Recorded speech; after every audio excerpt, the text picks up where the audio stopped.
Bule Potan dan Wabah Zombie.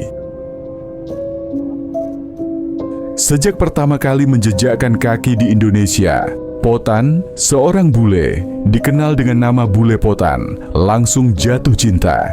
Ia suka warung kopi pinggir jalan, suara azan maghrib yang menenangkan, hingga senyum hangat orang-orang kampung tempatnya tinggal. Namun siapa sangka, tanah yang ia cintai kini berubah menjadi neraka.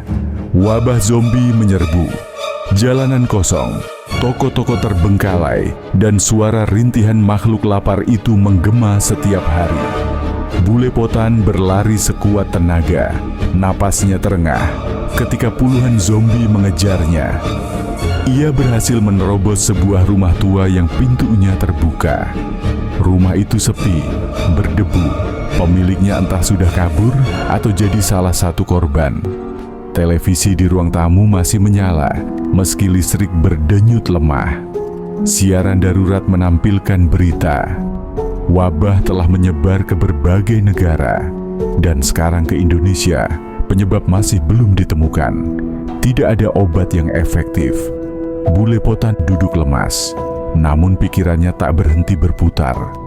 Ia ingat sesuatu, Indonesia penuh dengan tanaman unik, dari rempah hingga tanaman obat. Mungkin jawabannya ada di sini, gumamnya.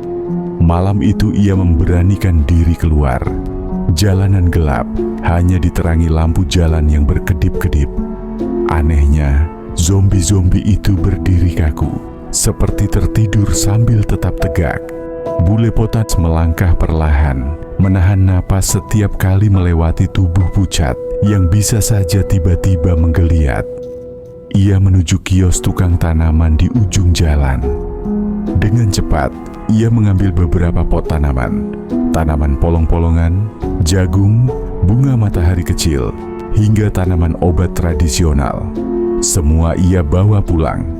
Hari-hari berikutnya, halaman rumah kosong itu berubah jadi kebun. Bule Potan menanam kacang polong, bunga matahari dan lainnya di sudut halaman, dan ada juga yang berjejer di depan pintu.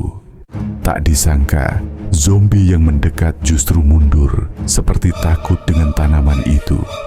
Beberapa malah roboh dan hancur jadi debu ketika melewati pagar tanaman. Diserang oleh para tanaman, Bule Potan tersenyum lebar. Ini dia, ini cara melawan mereka. Ia mulai menanam di pinggir jalan, di depan rumah tetangga, bahkan di lapangan kosong. Perlahan, kawasan itu aman. Zombie-zombie tidak berani mendekat. Kabar pun menyebar. Orang-orang dari kota lain datang untuk meniru cara Bang Bule Potan. Berbulan-bulan kemudian, wabah zombie mulai terhenti.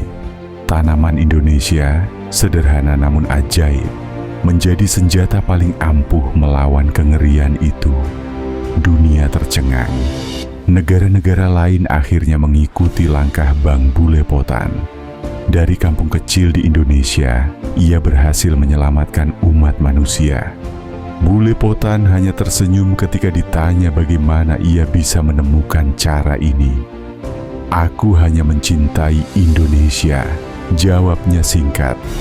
"Dan tanah ini membalas cintaku."